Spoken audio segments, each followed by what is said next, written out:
سراج الحق صاحب امیر جماعت اسلامی ہمارے ساتھ موجود ہیں، مسلسل آواز اٹھا رہے ہیں غازہ کے لوگوں کے لیے۔ بہت شکریہ سراج صاحب، آپ کی ملاقات حماس کے سربراہ اسماعیل ہانیہ سے ہوئی۔ وہ لوگ اس وقت کیا سوچ رہے ہیں حماس کی قیادت؟ بسم اللہ الرحمن الرحیم۔ حماس کے لیڈر اسماعیل ہانیہ اور ان کی پوری ٹیم کے حوصلے بہت بلند ہیں، اور ان کا یہی موقف ہے کہ ہم عالمی اسلام اور امت مسلمہ کی لڑائی لڑ رہے ہیں۔ ہم بیت المقدس اور مسجد اقصیٰ کی حفاظت کے لیے لڑ رہے ہیں، اور ہم اپنے حق کے لیے، اس لیے کہ فلسطین فلسطینیوں کا ہے۔ یہ جو اسرائیلی ہے یہ تو 1948 میں اور اس کے آس پاس پہلے اور بعد میں باہر کی دنیا سے لوگوں نے اکٹھا کر کے یہاں لا کر بسایا۔ دھوکہ اور فراڈ کے ذریعے انہوں نے ایک ایک کر کے فلسطینیوں سے زمینیں چھیننے کی کوشش کی، اور بالآخر پاؤں پھیلاتے پھیلاتے انہوں نے اسرائیل بنایا۔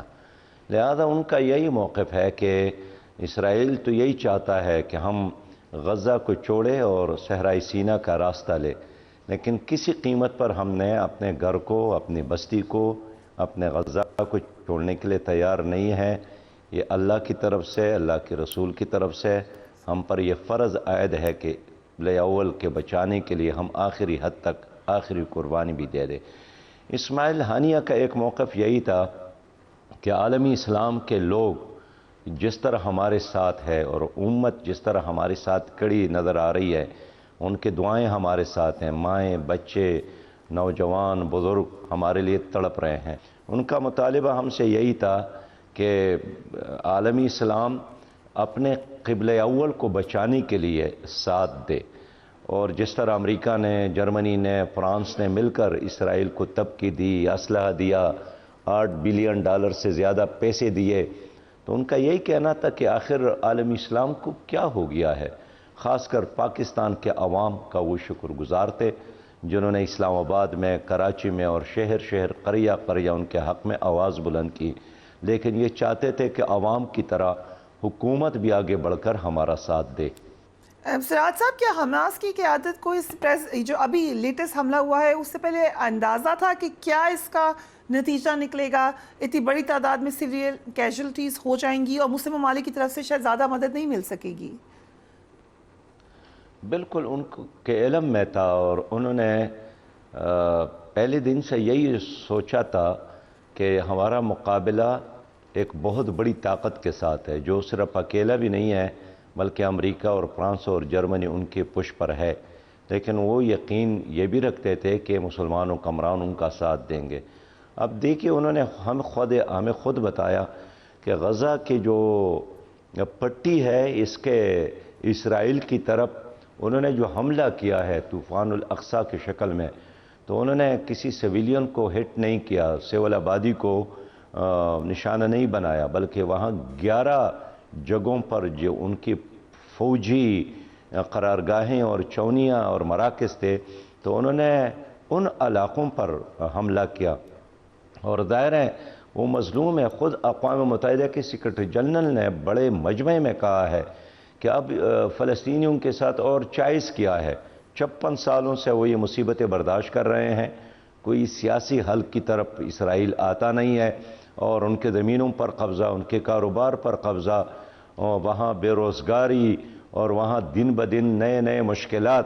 آخر وہ اور کرے تو کیا کرے سوائے اس کے کہ وہ اپنے حق اور اپنی عزت بچانے کے لیے آخری قربانی دے دے۔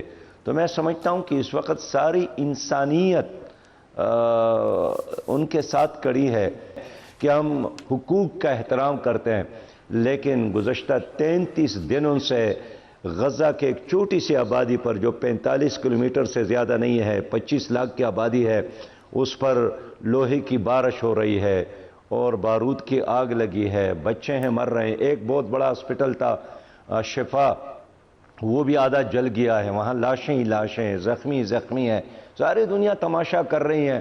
تو باقی دنیا خیر ہم چھوڑتے ہیں، وہ غیر مسلم ہے، لیکن وہ جو اسلامی دنیا ہے، وہ جو 58 ممالک ہے، وہ کیوں خاموش؟ سراج صاحب، OIC کا اجلاس ہوا، کیا رائے ہے آپ کی اس حوالے سے؟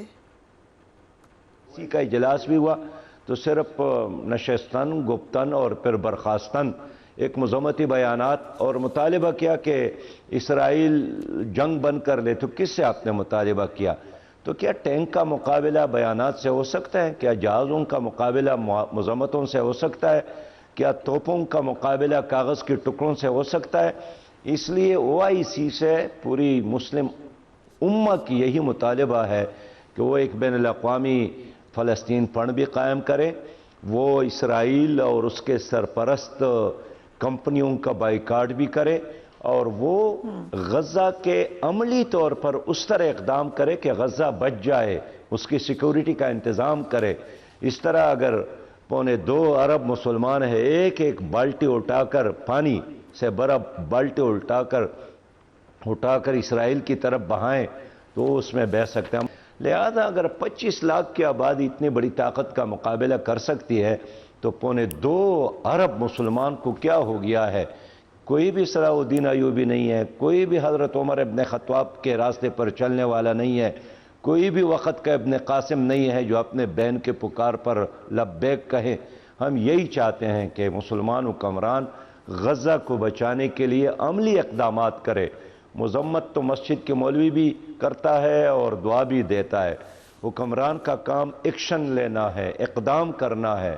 مذمت عام انسان کا کام ہے، آپ کا کام تو یہی کہ مرمت کریں۔ رائٹ، سعد صاحب، غزہ کے علاقوں پر بھی بمباری ہو رہی ہے، سویلینز پر مسلسل ہو رہی ہے، اسکول سویلین علاقے تباہ و برباد ہیں، یہ جنگی جرائم ہو رہے ہیں مسلسل، کیسے عالمی دنیا خاموش ہے اس پر؟ دیکھیں، جنوبی افریقہ کے منسٹر نے مطالبہ کیا ہے نا کہ اسرائیل کے وزیر اعظم پر جنگی جرائم کا مقدمہ چلانا چاہیے، اور خود میں نے جس طرح عرض کیا، اقوام متحدہ کے سیکرٹری جنرل نے کہا ہے کہ فلسطینیوں کے ساتھ ظلم ہو رہا ہے، لیکن UNO، سلامتی کونسل اور بین الاقوامی ادارے اس لیے خاموش ہے کہ یہ مسلمان ہیں۔ یہی ادارے تھے جنہوں نے جنوبی سوڈان میں عیسائیوں کی بات آئی تو سب نے مل کر ان کا ساتھ دیا، اور اس وقت تک ساتھ دیتا رہا جب تک جنوبی سوڈان کو انہوں نے علیحدہ نہیں کیا۔ اس طرح انڈونیشیا میں انہوں نے مشرق تیمور عیسائیوں کے لیے ایک نئی ریاست، ایک نئی حکومت، ایک نیا علاقہ بنایا، اس لیے کہ وہ عیسائی تھے، لیکن فلسطینیوں کی آواز اس لیے وہ نہیں سن رہے ہیں کہ یہ مسلمان ہیں، یہ اللہ پر ایمان رکھنے والے اور رسول سے محبت کرنے والے ہیں۔ سراج الحق صاحب، thank you so much for joining اس۔ امیر جماعت اسلامی کہہ رہے تھے کہ آپ کو میجرز لینے چاہیے، پریشر ڈالنا چاہیے اسرائیل پہ، اس کے مختلف طریقے ہو سکتے ہیں، آپ کو پروڈکٹس کا بوائیکاٹ کرنا ہو، یا آپ کو اس حوالے سے تنبیہ کرنی ہو، سخت سٹانس لینا ہو، آواز اٹھانی ہو۔ یقیناً سب کی ذمہ داری ہے، کیونکہ جنگی جرائم کا مرتکب ہو رہا ہے اسرائیل۔ غازہ کی سچویشن، جیسا کہ اس سے پہلے ہمارے ساتھ جو رپورٹر تھے انہوں نے بتایا کہ ہر روز وہ بگڑتی ہی چلی جا رہی ہے، بہتری کی طرف تو بہت دور کی بات ہے، یہ صرف ڈیٹیریوریٹ کر رہی ہے۔